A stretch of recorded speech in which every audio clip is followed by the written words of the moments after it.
नमस्कार, welcome to our YouTube channel once again. मैं विनीत बग्गा। मैं अदिति बग्गा। आज हम अदिति के वीज़ा के बारे में बात करने जा रहे हैं या कि कैसे इसने वीज़ा के लिए वेट किया। इसने 1.5 साल वीज़ा के लिए वेट किया एंड उसके बाद हमने कैसे अप्लाई किया और कैसे हमने फाइट करके वीज़ा लिया। फाइट करके we just fighter with them. या सो आप शुरू करो। आप शुरू करो। ठीक है, फिर इतना इंसिस्ट कर ही दिया तो मैं ही कर देता हूँ। ओके ठीक है। सो 2018 में हमारी शादी हुई दिसंबर में और आफ्टर 10 डेज हमने अपना वीज़ा अप्लाई कर दिया था। विजिटर वीज़ा 27 दिसंबर को वीज़ा अपना फाइल किया टीटी सर्विसेज चंडीगढ़ से। या एवरी डॉक्यूमेंट, इतनी बड़ी हमने चैट हिस्ट्री अपनी लगाई थी। हमारा रिलेशन था 2015 से, हम रिवील कर रहे हैं। आई थिंक 1 और 2 जनवरी को मुझे इसका कंफर्मेशन आ गई थी कि मेरी जो फाइल है वो सबमिट हो गई है। 10 जनवरी को आप जा रहे थे, मतलब आ रहे थे न्यूजीलैंड को।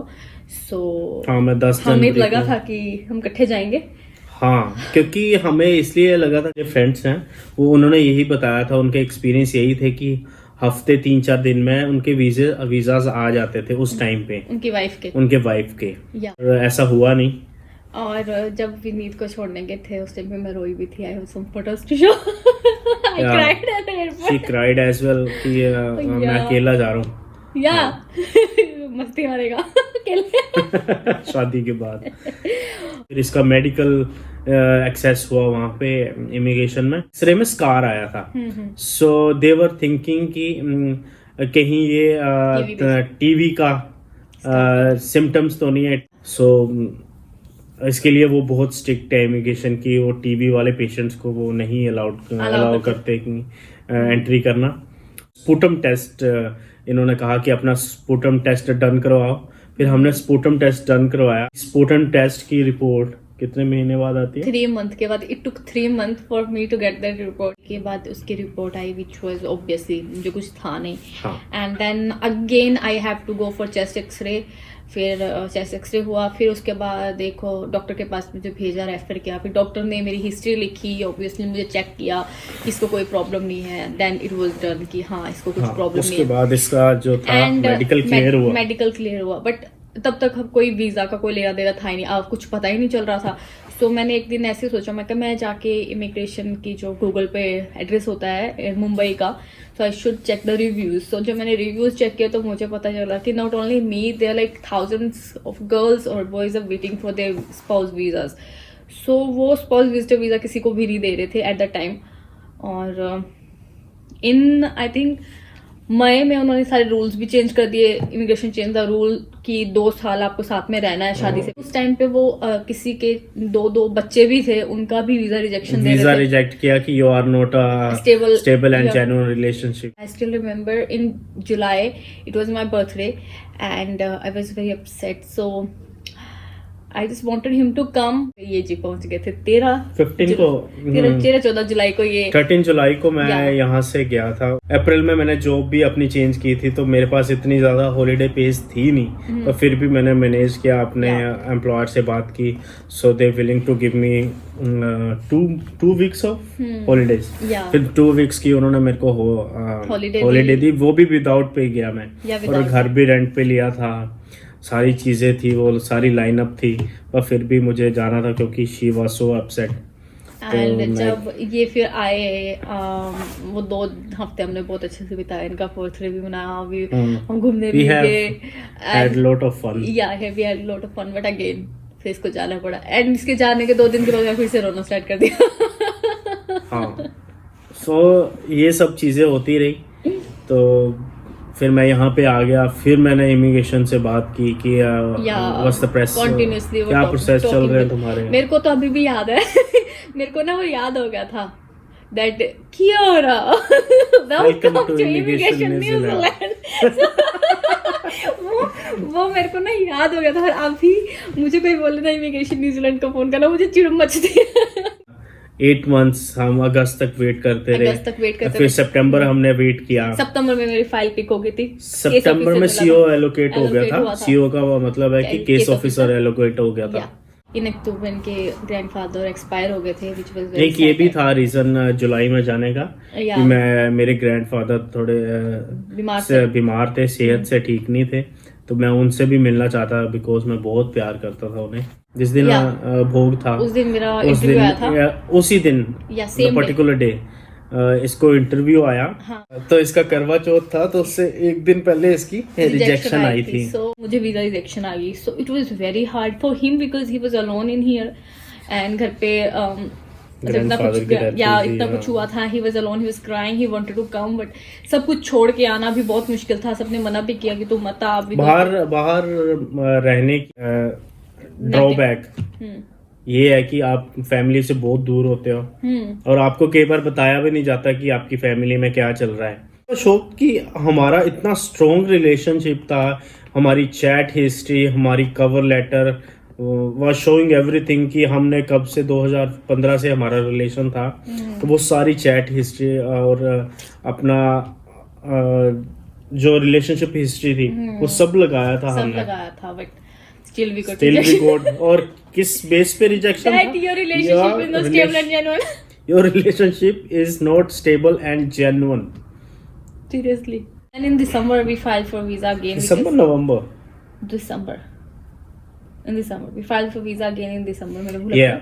हमने फिर से वीजा फाइल किया।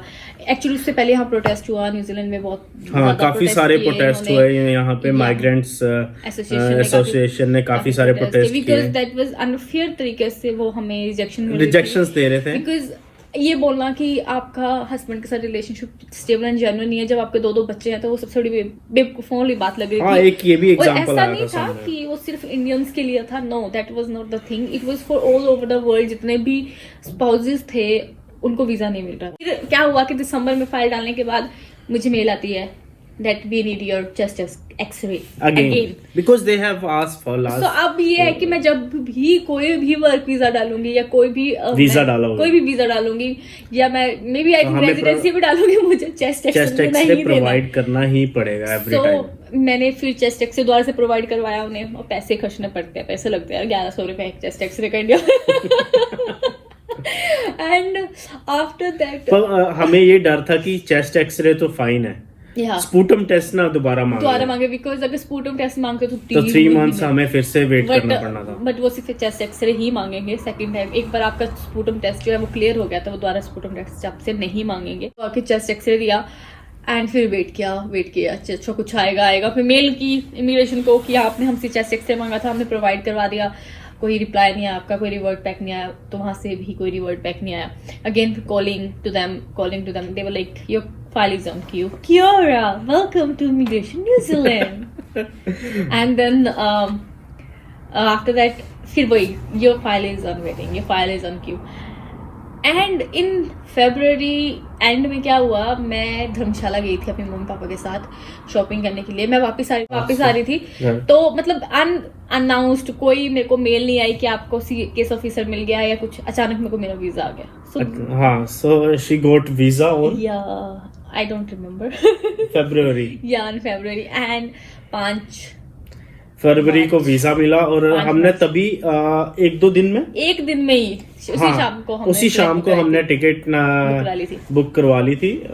कैथे पैसिफिक की टिकट बुक करवा ली थी 5 मार्च की 5 मार्च 2020 को मैंने फ्लाई किया था दिल्ली से। आप वीडियो देख सकते हो कि जब ये आए थे, जब ये आए थे, तो हमने वो वीडियो भी डाली है फर्स्ट टाइम इन न्यूजीलैंड की। सो हम वो लिंक या डिस्क्रिप्शन में आपको वो लिंक डाल देंगे। सो क्या हुआ कि फिर 7 को मैं यहाँ पहुंची, 7 को यहाँ पे पहुंचे finally. And after 2 weeks New Zealand lockdown. New Zealand lockdown होगा। मेरी एक फ्रेंड है, she is very good friend of mine, वो भी मेरे साथ वीजा का वेट कर रही थी। और क्या हुआ कि जिस दिन उसका वीजा आया है उसी थोड़ी देर के बाद ही न्यूजीलैंड, जिस दिन इनका वीजा आया इनके फ्रेंड का, तो उसी दिन उन्होंने टिकट बुक करवाई 90,000 की एमिरेट्स की। एमिरेट्स की टिकट 90,000 रुपीज की उन्होंने एमिरेट्स की टिकट बुक करवाई। Yeah. On the particular night New Zealand का बॉर्डर क्लोज हो गया। And she is still stuck there and she is still stuck she there. अभी cries and वेट बहुत बुरा करते हाल हैं। है उन दोनों का, हस्बैंड वाइफ का। They are living about. मैं यहाँ पे 3 महीने रही। 3 महीने रहने के बाद मैंने अपना वर्क वीजा अप्लाई किया। हाँ, 3 मंथ्स के बाद आप वर्क वीजा अप्लाई कर हाँ, सकते हो। 3 मंथ के बाद आप अपना वर्क वीजा अप्लाई कर सकते हो। And how to apply visitor visa and work visa की हम अलग से वीडियो बनाएंगे। सो आफ्टर दैट और मैंने, उसी में ही डॉक्यूमेंट्स भी डालेंगे। और आफ्टर दैट मुझे वर्क वीजा आ गया and finally. Now I am searching for job. Searching वाली भी वीडियो हमने डाली थी। हमने डाली थी। हम रोज भाई सर्च करते हैं, हम फोन करते हैं हम कि भाई कोई रेफरेंस दे दे यार, कोई लगा दे जॉब पे। द थिंग इज कि कोविड करके ना जॉब भी थोड़ी कम हो पड़ी है। कोविड कोई करके भी थोड़ा काफी परमानेंट रोल देने परमानेंट को नहीं तैयार रखा नहीं है। सारे। इन इंडिया, इंडियन सोसाइटी में जब किसी लड़की की शादी होती है तो उनको ये होता है कि लोगों का ना बहुत नजरें होती है लोगों की उस घर पे कि भाई ये लड़की अपने मायके में क्या कर रही है, ये लड़की अभी तक गई क्यों नहीं, इसका पति बाहर रहता है, अच्छा इसका पति इसको छोड़ गया होगा, ओहो इसका तो बाहर वाले तो ऐसे ही करते हैं। इसकी तो लाइफ बर्बाद होगी। And same thing happened with me. So क्या हुआ कि from March itself people start talking about me कि लास्ट ईयर या इन 2019 से लोगों ने बात करना स्टार्ट कर दी कि मार्च से कि उसका पति इसको छोड़ गया है, अरे उनकी बेटी की शादी हुई थी, वो यहीं पे रहती है, क्या हुआ है, उसका पति से छोड़ गया, उसे साथ में लेके नहीं गया, ओहो इन्होंने तो ऐसी शादी करा दी बाहर वाले लड़के के साथ। तो इस तरह की 100 बातें जो थी वो सुनने को मिली। एक्चुअली क्या होता है कि जो बंदा बात करता है ना, दूसरा बंदा जो सुन रहा होता है ना, वो आगे हमारे घर में बता देता था कि वो वाले बंदे ने ये बात की, वो वाले बंदे ने ये बात बोली। सो हमें सबका पता था कौन क्या बोला था। इसको थोड़े टाइम बाद अगर कोई सिंपैथी में भी पूछता था कि आपका वीजा आया तो ये नाराज हो जाती थी, गुस्सा हो जाती थी। द थिंग इज पहले लोगों ने एक ना क्वेश्चन किए। अच्छा, कुछ लोग मुझे इस तरह से बोलने लग पड़े कि तू ज्यादा परेशान हो रही है, जो वो देखो जो आर्मी ऑफिसर्स की वाइफ होती हैं वो भी तो बिना हस्बैंड के रहती हैं, वो इतना टाइम रहती है।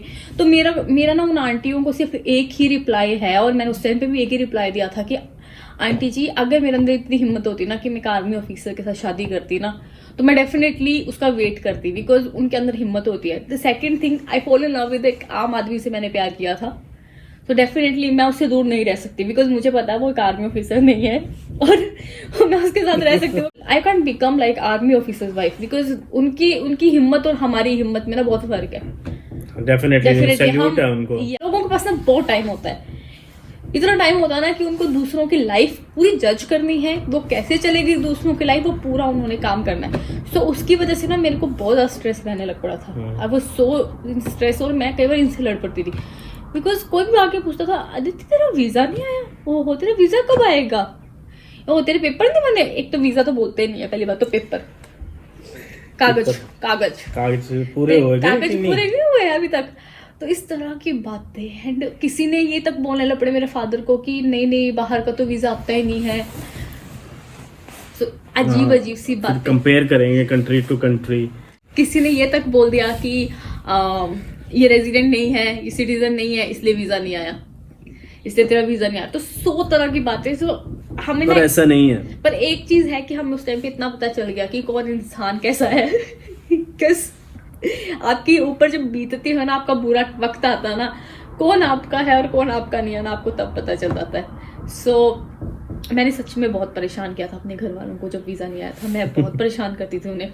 आई am really sorry to my mother, his mother, जिनको मैंने दोनों को बहुत परेशान किया। इवन वो आज ना दोनों यही बोलती हैं कि अच्छा वो तेरा लॉकडाउन से पहले वीजा आ गया और तू चली गई, अगर तू फंस जाती ना तो तू हमें मार देती बोल बोल के, रो के। कल भी इवन मम्मी ने यही बात बोली कि तूने ना परेशान कर देना था अदिति। सो ये वो सारे डरते हैं वो बहुत खुश है कि चली गई अच्छा अपने पति के साथ रहे। इसका दिमाग का मैं फिर रोज खाती हूँ दूर ही खरियां। सो जो लोग अभी वेट कर रहे हैं वीजास का, तो मैं इतना ही बोलूंगी, लोगों की बातें मत सुनो। उनके पास बहुत फ्री टाइम है बात करने का। उनकी खुद की लाइफ में कुछ नहीं आना, तो भी वो आपकी लाइफ में घुसने की कोशिश कर रहे हैं। Stay calm. मुझे पता है इट्स वेरी हार्ड, ये एक मैं लेक्चर दे रही हूँ कि स्टे काम एंड बातें मत सुनो, बिकॉज मैंने भी सहा है। It's very hard. है कि सब कुछ ठीक हो जाएगा, थोड़ा टाइम लगेगा, या और तब आप मेरी तरह उन चीजों को याद करके ना हंसोगे कि क्या, हंसोगे, या उन चीजों को याद करके हंसोगे कि क्या मतलब टाइम था वो, डेफिनेटली है। या कितनी स्टूपिड समय एक जैसा नहीं होता, वो हमेशा पास हो जाता। बस या सब कुछ ठीक होगा और आप लोग यहाँ होगे, स्पेशली टू माई फ्रेंड, टू भी यहाँ होगी जल्दी, and I am waiting for you. वो मुझे बोलती भी है कि जिस दिन मैं आऊंगी ना प्लीज मेरा वी ब्लॉग बनाना। So definitely I will make vlog for her जब भी वो आएगी। सो मैंने उसको बोला 14 दिन तो क्वारंटाइन होगी ना, तो उसके बाद 14 दिन quarantine. Thank you for watching our vlog. In my next video I will tell you कि हमने कैसे एक्चुअली वीजा फाइल किए और कौन से डॉक्यूमेंट्स चाहिए, कौन से डॉक्यूमेंट चाहिए थे, और विदाउट एजेंट हमने कभी कोई वीजा किसी एजेंट के थ्रू फाइल नहीं किए।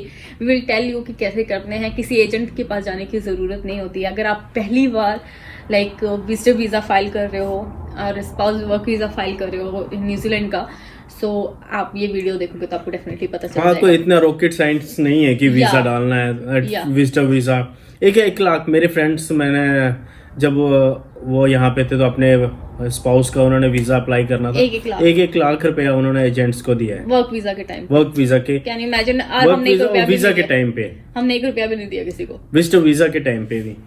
मेरी फ्रेंड ने 50,000 रुपीज दिए। मेरी फ्रेंड ने मेरी फ्रेंड ने 90,000 रुपीज दिए थे। हाँ, मेरे नॉन जितने भी जो लोग मेरे साथ वेट कर रहे थे उस टाइम वीजा का, सबने एजेंट्स हायर कर रखे थे। I was like, for a visitor visa why you need agent? We will definitely tell you make a video on that. How to apply visa by your own. घर पे बैठ के आराम से वीजा अप्लाई कर सकते हो। 90,000 में आप यहाँ पे आके आपको गाड़ी बहुत जरूरी है तो आप गाड़ी खरीद सकते हैं। Thank you so much for watching our आपका। See you in my next video. See you in our next video. Next video. Thank you.